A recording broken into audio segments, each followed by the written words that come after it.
PNG Media News presents the Concrete Steel Okay, Chronicles. what's going on YouTube?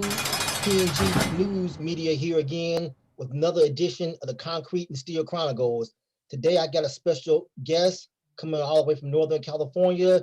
He's going to talk about what it's like to be in upstate Sureño. So without further ado, Rural, give us a little intro about, where you from, what city you from, stuff like that. For sure, man.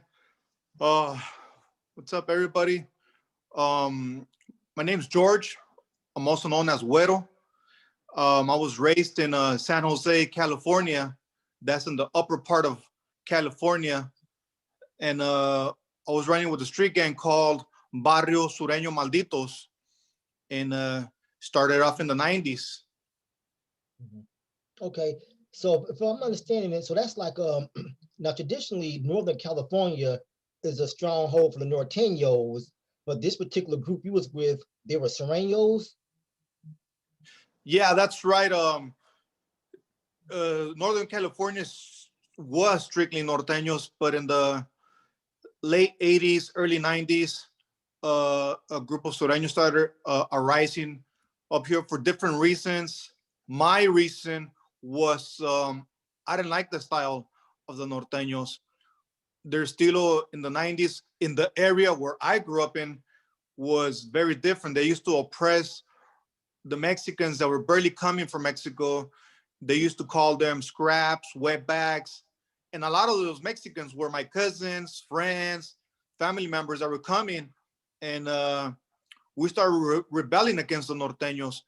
I remember in the early 90s in middle school, I gathered up all these paisas, all these Mexicans fresh from Mexico that they were being oppressed. And I told them, hey, man, fuck this shit. Let's get together and let's go against these guys. We're going to teach them not to mess with us.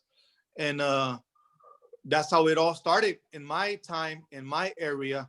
It was just a bunch of Mexicans that were coming from Mexico that were getting oppressed by these northern Norteños, which they were Hispanics as well, but they were born and raised here. They were second and third generation of Hispanics. They spoke very well English. They hardly spoke Spanish. Their parents had good jobs. I mean, and they seen these Mexicans or paisas that were barely arriving from Mexico different, and they would clown on them, punk on them, bully them, and I didn't like the situation, and that's how I started having hate for these Norteños. Okay, all right. So I guess so I was going to ask. So why become a Sureño as opposed to just starting a Norteño hood? How did that come about? Was it just that you all just hated Norteños collectively because of what they were doing and didn't want no parts of them, and that's why you became Sureño as opposed to just starting another Norteño clique? That's a very good question, and I have never been asked that question. But you gotta think back in that time, I was 12 years old. So Okay. my mind was in general, to me, all the Norteños were the same. They all spoke English. They all dressed a certain style. They were all united, and they were just going against a certain group. And I guess right before me, a couple of years before me, there was already Sureños that felt the same way as me. So when I was 12 years old, there was already a couple of Sureño barrios, which was VST, Pokeway, VST, SSP. And these were like 16, 17-year-old youngsters that they were already Sureños. And the Norteños didn't like them as well. So like, all right, man. So there's already a group they hate, which are the Sureños, and they also hate these paisas. And the Sureños, most of them, they all spoke Spanish. Their style was a little bit more like ours. They spoke Spanish. They all sport the Mexican flag, the Mexican music. So I identified more with the Sureños. So the Sureños were barely starting as well, which were these other barrios right before we started our barrio, which was Barrio Sureño Malditos, and that's how it all came about. Okay. Now, to your knowledge, I know you were only 12 at the time, but as far as you know, so the Sureños that were there in Northern California, were they actually Sureños who were from the South who migrated, or was it just people up north just took the Sureño name? It was just people up north that took the Sureño name. Um, Okay. Everybody that I know from San Jose, the Sureños, they were all from San Jose. They all came from Mexico. One or Okay. another at that time was born here. I myself was brought from Mexico when I was a year and a half, 2 years old. So I was basically raised here. I spoke very well English, but all my family, my uncles, my cousins, they were still coming from Mexico when I was 12 years old. Okay. All right. So you all start this barrio up, in the middle, so to speak, in the middle of Norteño stronghold. So what was life like? Were you all constantly getting smashed on? Did they take y'all seriously at first? What was the aftermath after y'all started the barrio up? Well, when we started, like I said, I was in middle school and we were outnumbered by a lot. So we would get smashed on all the time. We would get rushed on all the time. But in that group that I was in my barrio, we were like about 20 at that time when we started. From those 20, there was only like 3 or 4 solid one of us. But Mhm. these 3 or 4 solid one of us, we had heart, we had pride, and we just were not going to give up that easy. A lot of the ones that started with us, they used to get jumped and you would never see them again. They would move from school, they would stop gang banging. But there was like 3 or 4 of us that we just didn't give a shit if we got jumped all the time. We were just not going to let these guys punk on us. And we were going to do whatever it took to start earning the respect from the norteños, to let them know that they were not going to punk us anymore. So as long as there were 3 or 4 of us, they were not going to stop us. And at the beginning, that's where the norteños made a mistake, because they didn't take these 3 or 4 of us seriously. They were like, we're just going to beat them up and they'll quit banging. But we didn't. We started going to juvenile hall, and we used to get beat up and jumped at juvenile hall. We were still banging our barrio. We were still banging Sur 13. Then we started going to the juvenile ranches, boot camps, YAs, counties. And before they knew it, we started growing in numbers. And now in San Jose, there's at least between 12 and 14 Sureño gangs, and they're very strong. We all been to prison. We all came out of prison. We came out with the criminal mentality, with the more smart head to how to organize crime. And now I guarantee you it's too late for the norteños to get rid of the Sureños from upstate. Before in the 90s, if they would have took it serious, they could have wiped us out, but they didn't. And now it's too late. Okay. Wow. Okay. So like I said, so you after you start the barrio, you stay strong. You and a couple of the real solid ones. You said start transitioning into the ID homes, juveniles. Okay, so how long? At what point did this transition into like a prison term? Um, can you ask the question again? I don't Oh, understand it. I'm sorry. Oh, no, I'm saying okay. So how long after you started up the barrio, and like I said, you had your stints in YA. Like, at what year did your activities land you in prison? So the first time before I went to prison, I went to the feds first. Oh, Okay. okay. I did 4 years as a minor in the juvenile system, Mhm. from the ages from 12 to 18. Between those 6 years, I did four of them in the juvenile system, and in and out, of a juvenile hall, boys ranch. And when I was about 19, I started hitting the county as an adult, and I didn't go to the feds until 2005. I was around, I can't remember that age, 2005, when I hit the feds. The first time I did a year and a half in the feds. And then in 2007, 2006, 2007, that's the first time I hit the prison. Okay. All right. So let's talk about the county. So you come into county jail as an upstate Sureño. How did the other Sureños look at you? Were you all accepted by like the ones from, I guess, down south? Or what was that experience like? So in the county, in my county, Santa Clara County, the county jail, they have the Sureños in one pod. They're completely segregated from everybody. There's nothing but Sureños. And Okay.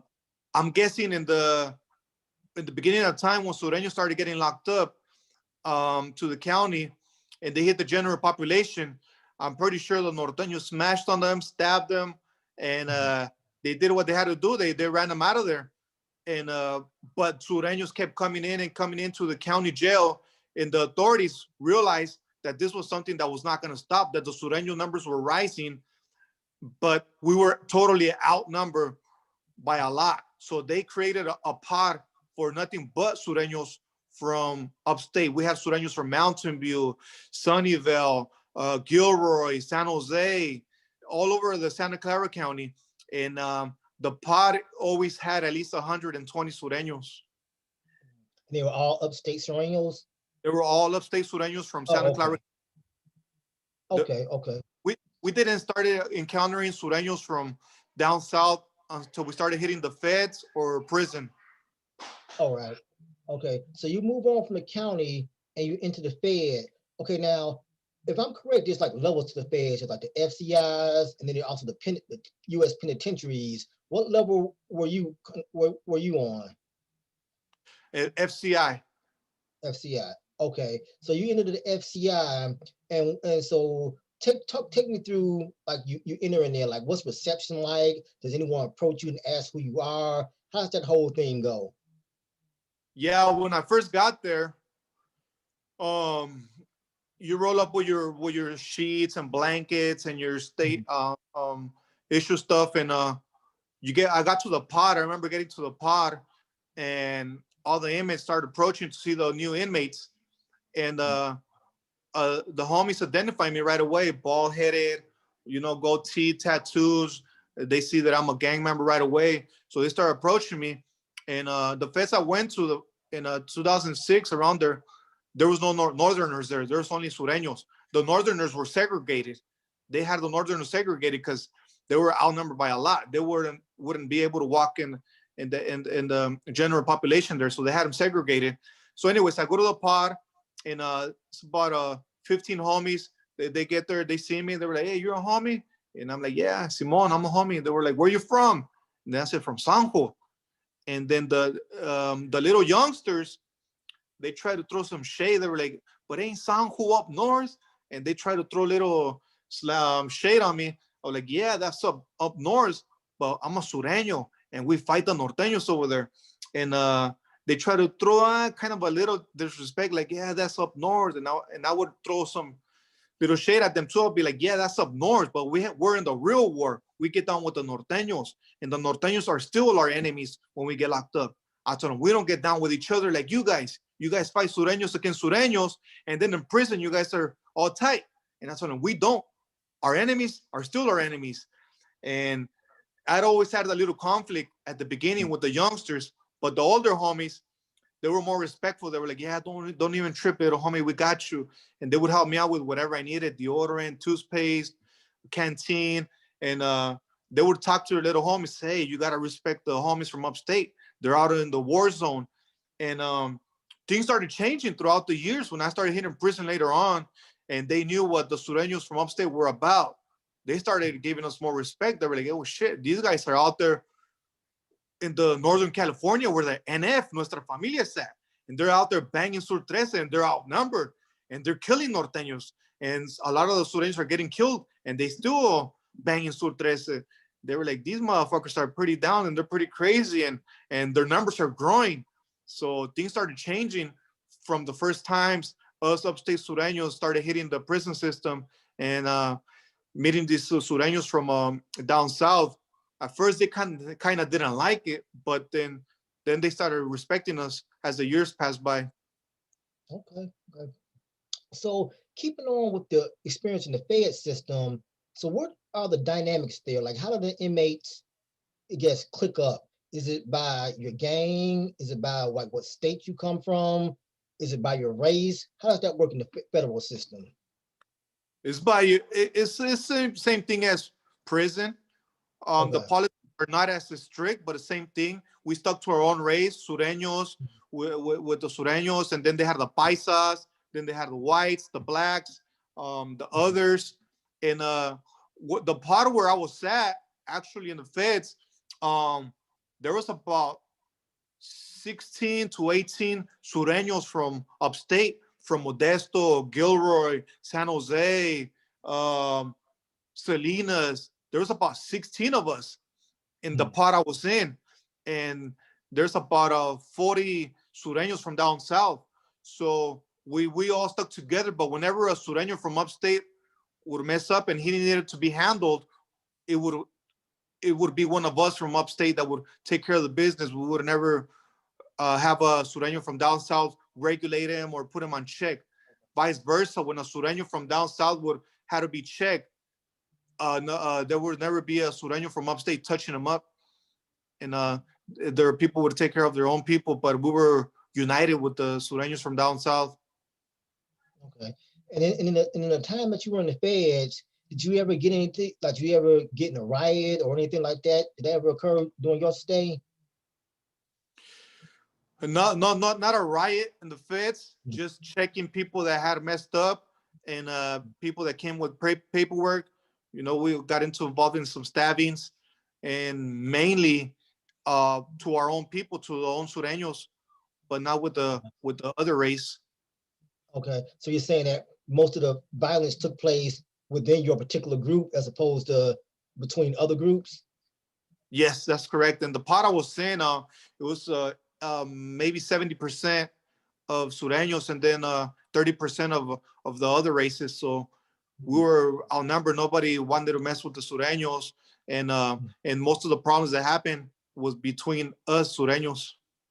Okay, all right. So you leave. So you do your time in the feds. Okay, so after you leave the feds, where do you go? Do you go back to San Jose, or do you have to go and do state time? No, I went back to San Jose. I got released. Then my time got released, and I get out there. My neighborhood's active. Everything's active in San Jose. When I get out, there's way more hits. Jumped in my hood, and now everybody's all blued out, tattoos on their face, sporting Sur 3 on their face, or Barrios on their face, 3 dots on their face. And it's pretty crazy. In the beginning of 2000, the Sureños are very strong now. And a lot of us had been in upstate, in prison, and in the feds. A lot of the homies had came out of YA, and it was pretty crazy and active when I came out of the feds. So I get caught for some other crimes. I get caught with guns, and then I go back. I go to prison, and I first hit San Quentin. The first time I go to prison, I hit San Quentin to reception. And I was mainly in reception the whole time. I did my whole time in reception because they were taking so long to ship people out to do their time elsewhere. I did 1 year and 3 months in San Quentin, just in reception. And San Quentin was reception for Northern California jails, counties. And everybody from Northern California was hitting reception in San Quentin. So in reception, there was about 120 of upstate Sureños from everywhere. Napa, even there was Sureños from Eureka. I never met Sureños from Eureka before until I went to San Quentin. And there was a lot of white boys from Eureka that were Sureños. It was crazy as white boys, man. They were hella crazy. And there were Sureños that were right there in San Quentin, Sureños from Napa, from Richmond, from Modesto, Madera, San Jose. It was about 120 of us from upstate. And there's about 7 or 8 Sureños from down south. Okay. Now, before I talk about your time in the state prison, let me ask you this. So when you get out of the federal system, what was your mindset like? When you came out, were you like, well, you know what, I'm not going back again? Or were you a more hardened gangster when you get out the feds? I was more gangster. And at that time, when I was gangbanging, my mentality was like, I'm either going to die at an early age, or I'm either going to go to prison for life. I just didn't give a shit. My mentality, I was stuck in that mentality where I thought I was going to die as a gang member or do life in prison. My mom wants to be a high-ranking gang member, represent my city, San Jose, Sureños. And that was just my mentality. When I came out of prison, I felt more gangster than ever. And I can't come out of prison. I seen my homies just waiting for me. And they were like, yeah, Güeros out, let's get together. And I seen all my homies all gangstered out as well that came out of other prisons, and we just got together and started plotting how to organize crime and start making more money, use the manpower that we have, and started smashing on norteños. Okay. So prison really wasn't a deterrent for you then, was it? No, no, prison and and being incarcerated never scared me from becoming a gang member. As a matter of fact, it just made me stronger, and and that was it. Wow. Okay. All right. So at San Quentin, all right. So you get so getting back to San Quentin. So when you were there, all right. So so the dynamics were really more strict, where it was really strictly, Southerns over here, Northerns over there, blacks, whites. But so how did the car run though? With since it was more northern upstate Sureños, only a few down south Sureños, like who called the shots for the particular car or whatever? Was it an upstate homie or a downstate homie? Yeah, in the section I was in, and it was an upstate Sureño that had ran the car, and that was in charge of the whole section I was in of reception, and basically reception was just reception. It was just homies that were waiting for them to get transferred to the prison that they were gonna do time. But the rules were the same, as if you were already in prison. There was Okay. somebody in charge, and it was mandatory rutina stuff like that, you know. But Okay. yeah, And did you see a lot of politicking when you were inside? not things that I can speak about is just basic stuff that I can say. Like we didn't. There was no Northerners there in the section I Okay. was in. There was only Sureños and and blacks and others. So with the blacks, the politics has always been no smoking cigarettes from the same cigarette they're smoking in, no sharing bowls or anything. Just keep it respectful. What's up, this and that, but no making business with them. And Right. that was it. And Right. but And then, go uh-huh. ahead. Yeah, I was so gonna say, we had to kick them out when the time I was there in reception. We had to kick them out because after a certain time at 10 o'clock, everybody has to be quiet. And there was this guy, this black guy, that after 10 o'clock, he was still making noise. We told him to be quiet and be quiet.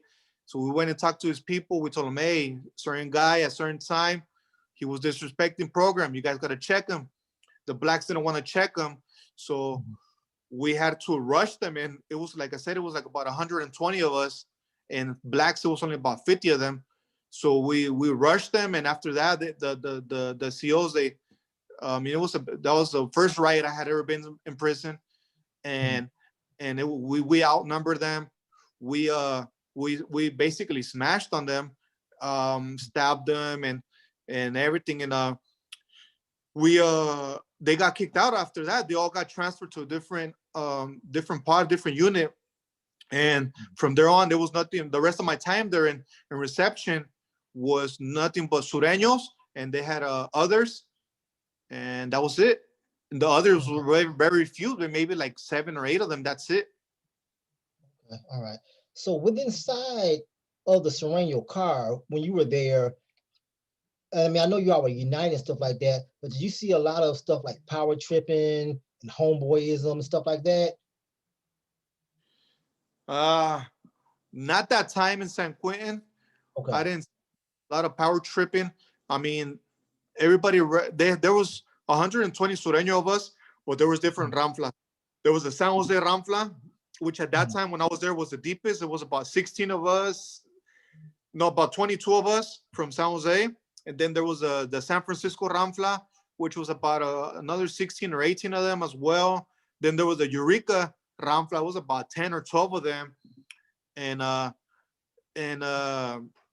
so on and so on, from Gilroy, Richmond.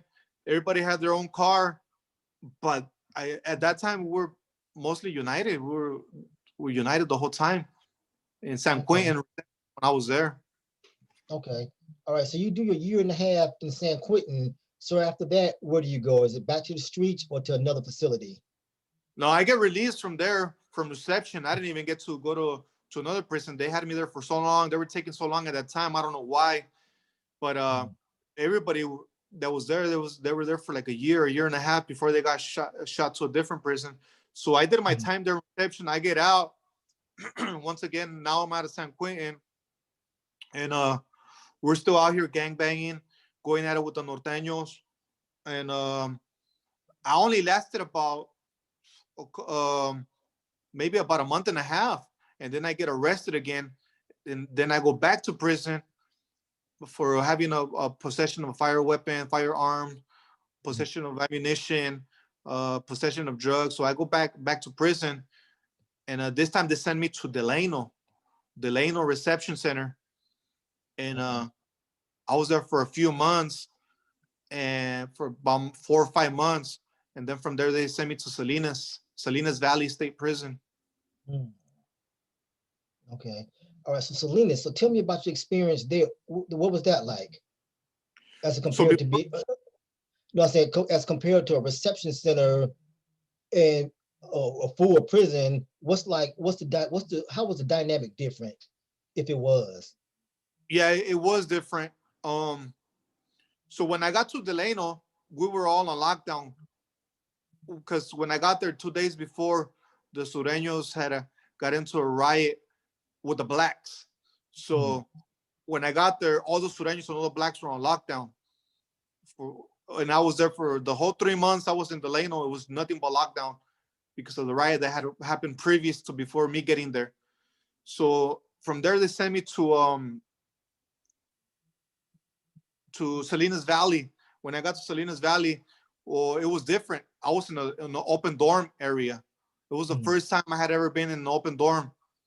So I got there, and there were Sureños from San Jose already that were there already. They see me and they recognize me. Like, hey, ¿qué onda, güero? So, and there was norteños there too. It was the first time I had ever been mixed in an area, in a place where there was norteños. There was norteños there as well, and it was a little bit different because it was the first time I was in an open dorm. It was the first time there was norteños there, and I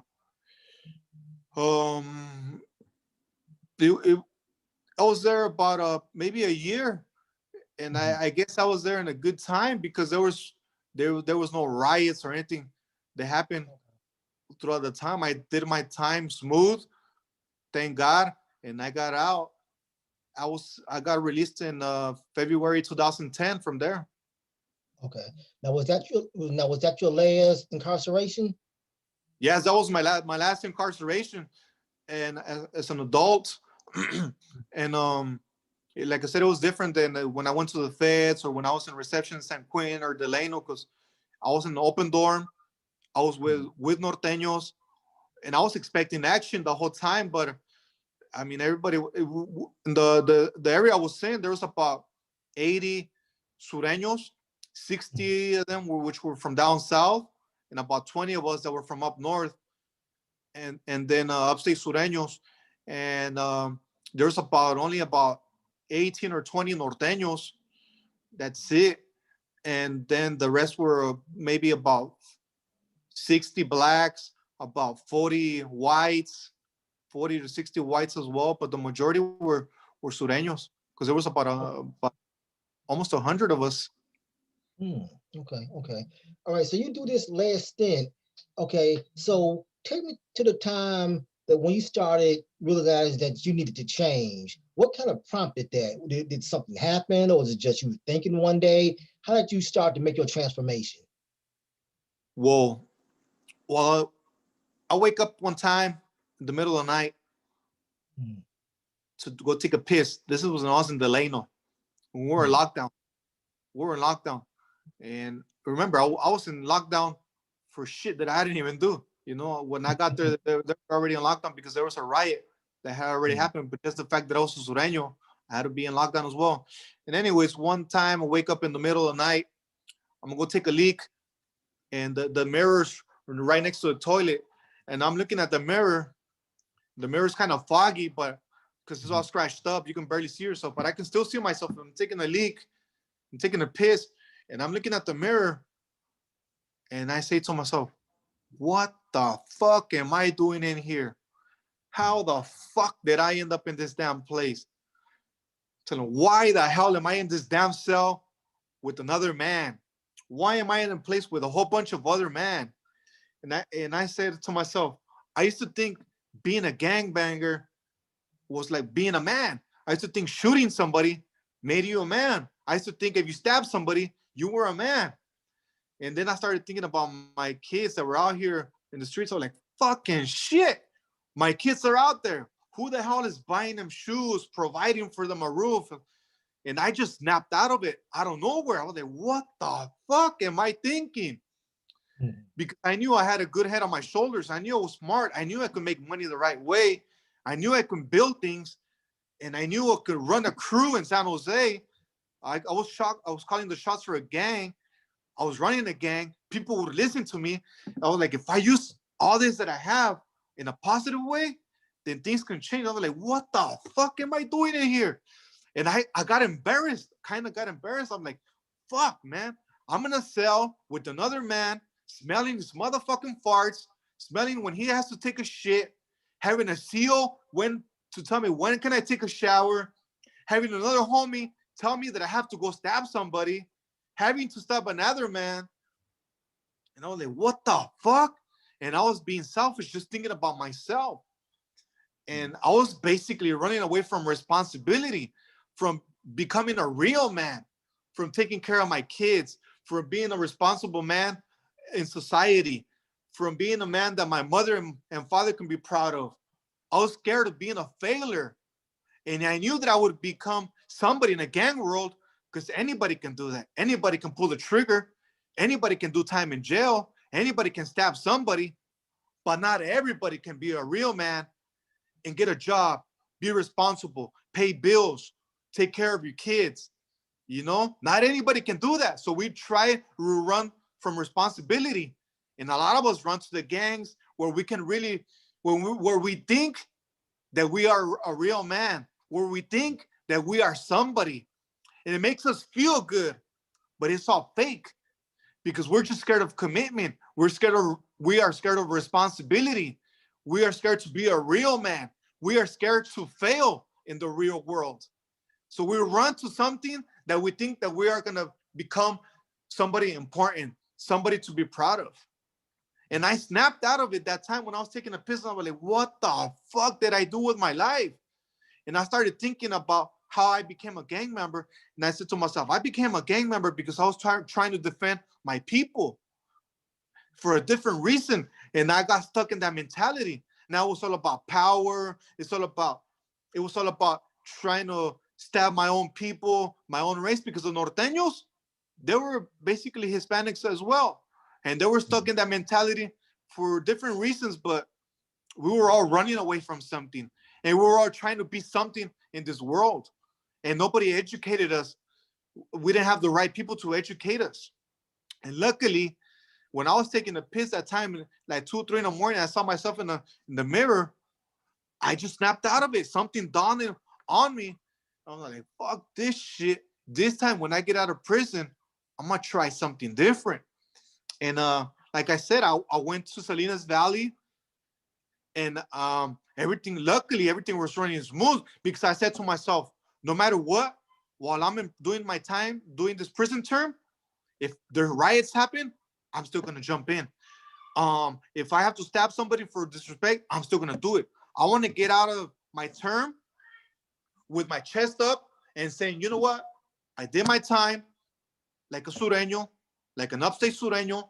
I didn't punk out. I didn't PC up. I didn't drop dime, but I'm coming out, and I'm going to stay away from the criminal activity and do something righteous with my life. That way, nobody can say shit about me, you know? And I did. I called when I came out of prison, I called the homies up and I told them, hey, check it out, man. I'm going to do something righteous with my life. You guys may not like it, but I hope you guys may respect it. And I started changing my ways.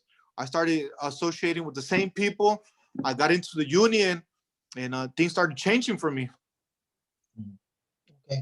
So now, so when you told your homies that you was pretty much done with that lifestyle, were there any repercussions, or did you have, like in the movies, they show people getting jumped in or getting jumped out? Is that more a myth than reality? Well, I'll tell you my case because there's different cases. I mean, Okay. a lot of cases where there's guys that done 10, 15 years in prison. They want to do their a righteous thing in life and they get out and we respect it. We just say, all right, man, you did your time. As long as you're trying to do something good, that's fine. I mean, as long as they didn't snitch or PC it up, any type of that stuff, we'll see them on the streets and we won't do nothing to them. But if they come out of prison, excuse me, and they're trying to hide for because they snitch or dropped out or anything, they're gonna get it no matter what. They have a green light. In my case, I told him, hey, I wanna do something righteous with my life. And this whole time I was in prison, I raised my hand for anything that had to be done. Luckily, like I said, everything ran smooth in my last prison term. So I got out, and you gotta remember, in my gang, I was calling the shots. I was the one that stood in front of everybody and be like, all right, fuck this. We're gonna get these norteños. We're gonna go shoot them. We're gonna organize crime. We're either gonna die. We're gonna go to prison. Fuck this and fuck that. I was running the shit. So when they heard that now I wanted to do something righteous with my life, a lot of them started running their mouth. They were like, what the fuck? First he's talking all this shit that we ride or die for the gang, blah, blah. Now he wants to be a good guy. And some of them were running their mouth. And some of them were like, we got to respect him. He was with the gang for 16, 17 years. He done time in juvenile hall, in prison. Let's give him that respect. You know, they knew that I feared no man. They knew that I feared no prison. So they were divided half and half. So I come out of prison and they call me into a meeting. And I walk into the meeting and I told them, hey, I'm right here, man. I'm showing you guys respect. I'm letting you guys know that I fear no man and I fear no prison. The only thing different now is that I want to do something righteous in my life, not for me, but for my kids and for my family. I believe they deserve it. And I'm right here. And some of them little youngsters were just running their mouth, you know. And a lot of my homies, the older homies, they were not present. They were in prison. Some of them had been deported to Mexico.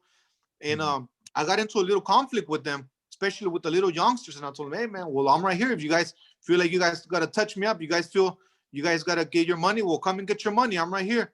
And these little youngsters, some of them didn't like it. So they ran out to me. I started getting down with like 4 or 5 of them, little youngsters. And that's it. I walked out of there. Later on, the older homies found out that these little youngsters touched me up. And well, I won't get into that story, but all I'm gonna say is nowadays I walk through the streets of San Jose with my chest up, with my head up, and I see the homies. They say, "What's up, güero?" And I'll be like, "What's up, man?" And that's it. They respect me, and I respect them. I have no hate towards Sureños nor Norteños. My mentality has changed. I've grown as a man. I matured as a man. I'm a businessman now. I'm a family man. And my only thing is, if you respect me, I respect you.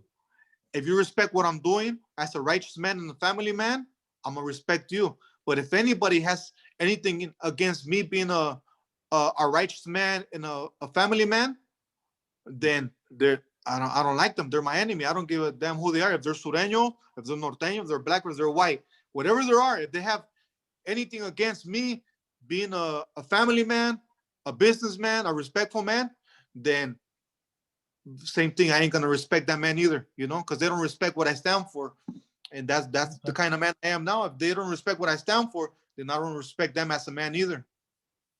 Righteous. Okay. So in a few minutes we got left. So tell me about your experience. I heard you mention that you were a union man. So what was that whole transition like? You know, from going from earning illegal money to going to get legit money. Was it a hard transition for you? No, not really. It was actually pretty easy because, like I said, I'm really good with my hands. That's something that I noticed since I was a little kid. I used to build lowrider bikes, work on my bikes. Then I used to build dog houses for my dogs when I was little. When I was out of prison, I would work in construction here and there, and I was really good at it. So when I came out of prison, I joined the union, and then started from the bottom as a laborer, as a stalker scrapper, and I just started building things, and I just started rising, and I became a journeyman. first I became the leader of the laborers, of the stocker scrappers. Then I became a journeyman. And at the same time, I was doing side jobs for myself. Started building decks, tree houses, um, doing cabinets, doing all kinds of side work for myself and working for the union at the same time. I started stacking up my money, stacking up my chips, and it came out. It was actually a pretty easy transition for me because I'm good with my hands and I got a good head on my shoulders. My favorite subject in school when I went to school was math. So I'm really good with numbers. I never had a problem with numbers. I never had a problem with building things. And I never had a problem with organizing groups and accomplishing. I had already organized groups and gangs in prison. You know, in prison, I was in charge of the upstate Ramfla. When I was in the feds too, I was in charge of the upstate Sureño Ramfla. And in prison as well, I was in charge of the upstate Ramfla. And when I was out here in gangbanging in San Jose, I was calling the shots for my Ramfla, for my barrio. And we were deep. And I used to organize crime and really good, you know. And I used all that knowledge and everything in the construction business. You know, I organized crews to get jobs done quick. I organized crews to help me do my side jobs. And I was good with numbers. I was good to talking with people, you know. And my business just started rising, and it was actually pretty easy for me, especially since I was away from gangs. I had nothing taking away the attention from me, and I was just focused on my business, focused on my family. That's it. It was actually pretty easy for me. Okay. So last thing, I guess. So working in the construction industry, like how is it? Is there ever times like where you encounter people seeing you trying to come up, they want to halt your progress, or is it all about everybody trying to pull the other person up? No, it was first. It was hard because that to rising up, it was hard with my own people not letting me go up.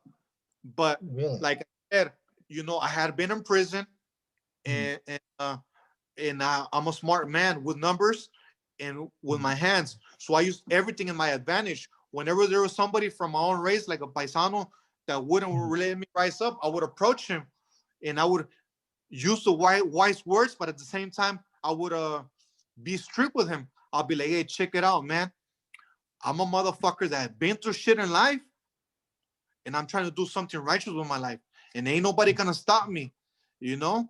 And I told him I'm gonna earn my way up in the business the right way. But if there's any motherfucker that's trying to stop me, then there's gonna be problems, you know. And I would approach them with that in that manner. If there was anybody that was trying to put me down, because there was a lot of people that wouldn't let me rise up. I don't know, they were scared to lose their position or whatever. But I would talk to them that way, and I would tell them, hey, we can be best buddies and help each other, or you're not gonna be able to stop me. I'll tell them I'm gonna rise up one way or another. I'm gonna rise up by me showing my skills and showing the way I get the job done, and by doing whatever I have to do if anybody's trying to stop me, you know. I mean, was that? I mean, cool. I mean, was that like a common thing? Others try not to let others rise, or you think that was just like isolated incidents? That's a common thing between the Hispanics that I've seen, and that I see it all the time. And a lot of that's why a lot of the Hispanics, they don't rise up, because the other Hispanic doesn't let them get up. And the only way you will rise up if you push against that, you know. And that's what I did. I pushed against that. If there was another Hispanic that wasn't gonna let me rise up, I would approach them like in that manner, you know. I would tell them, hey, ain't nobody gonna stop me, man. I tell them I was a crazy motherfucker back in the days, and that motherfucker's still in here. It's holding in there. I'm trying to be a righteous motherfucker. I'm trying to do the right thing, but ain't nobody gonna stop me from trying to do good, you know. And I told them we can either be buddies, we can either get the job done, we can either both come up together, or I'm coming up no matter what. And I had to push against it, and that was that.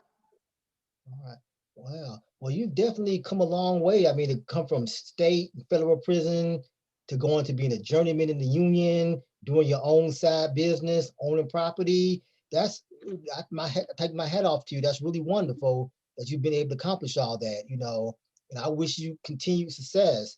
I mean, just look at the future. Like, what do you have planned, like long term? You plan on like owning like a big construction firm and stuff like that?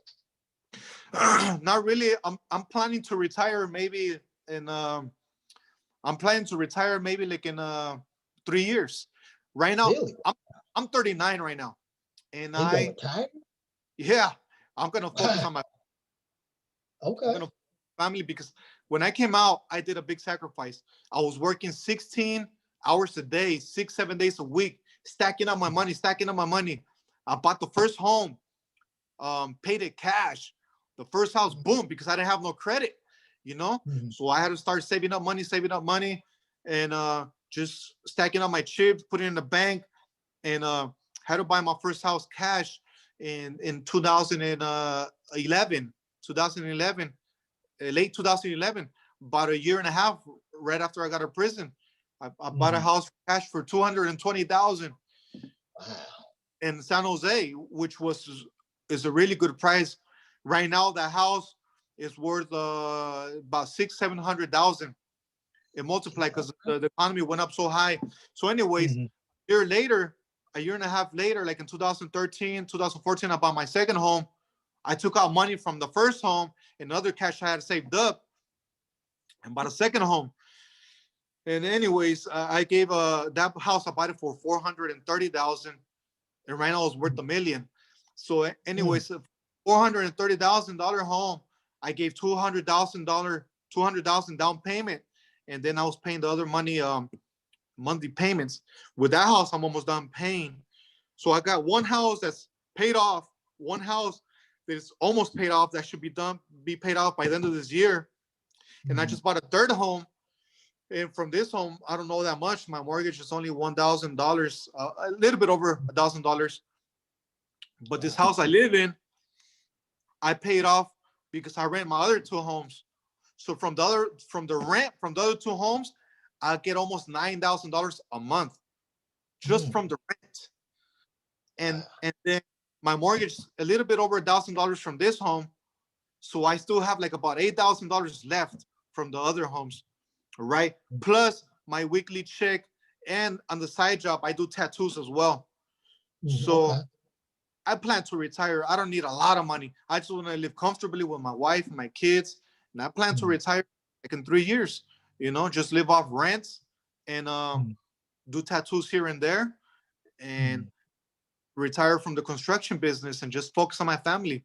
I can be making more money and buying more homes and probably own a construction business, but I'm not interested in Mhm. that. I'm just interested in living in a regular home, having a monthly income, enjoying my wife, and I have 6 kids, enjoying my kids, having a future for them whenever they need help, whenever I need to sell these houses or whatever, you know. Mhm. But I plan to retire in 2 or 3 years. That's it. Man, that's excellent. So anyone who's out here watching this, he's a shining example that, no matter where you came from, with the fortitude mindset, you can push past it. Like I say, he came from federal and state prison to getting ready to retire at 39, where the average retirement age is 65. So you way ahead of the game. I really take my hats off to you. So I guess we can close out here. I just want to thank you for taking your time out your busy day to come on my platform and tell your story. I mean, I really appreciate it. I really enjoy listening to you. And I just want to again say congratulations to you and just keep it up, homie. Yeah, man, appreciate it. And I want to send a message to everybody out there having Go ahead. stuck in the gang mentality. I mean, hey, there's a different life, man. You don't need to continue that life. Um, if you want to still gangbang, that's on you. But just Mhm. know that you're gonna do time in prison. Always have another man tell you what to do, and or die at an early age. And Mhm. if that's what you want to do, then that's on you, man. But if Mhm. you're tired of that life, you can make a change, man. If you're still Mhm. alive and you have a release date, you're still in time to make a change in your life. You can do something positive with your life. You can do something positive for your wife and your kids, man, for yourself. It's hard and it takes discipline, but you can do it, man. There's a lot of us that have made it in the construction business. I've met a lot of norteños, a lot of sureños, that took the same route as me. They got tired of gangbanging. They got tired of doing time in prison. They got tired of having another man telling them what to do. And they started working in construction. They started doing their own side jobs. And a lot of them don't own 2 or 3 houses, but they own at least the house that they live in. And you guys can do it, man. All you got to do is just be disciplined. Your mind has to be decided and say, fuck this gang shit, fuck this gang life, fuck all this shit, risking my freedom, risking my life, and just focus on the righteous thing, man. And leaving that gang life doesn't mean that you're not a man. Taking responsibility and being disciplined and being responsible for your family, that's what makes you a man. And you guys can do it, man. I encourage anybody that wants to do it, man. Don't keep thinking about it, just get it done. Snap out of that mentality, grow up, be mature, and get it done, man. You can do it. And that's about it, man. All right. Well, on that positive note, we can close. Once again, YouTube. Thanks for checking me out. Hit the like and subscribe. Till the next one. See you later.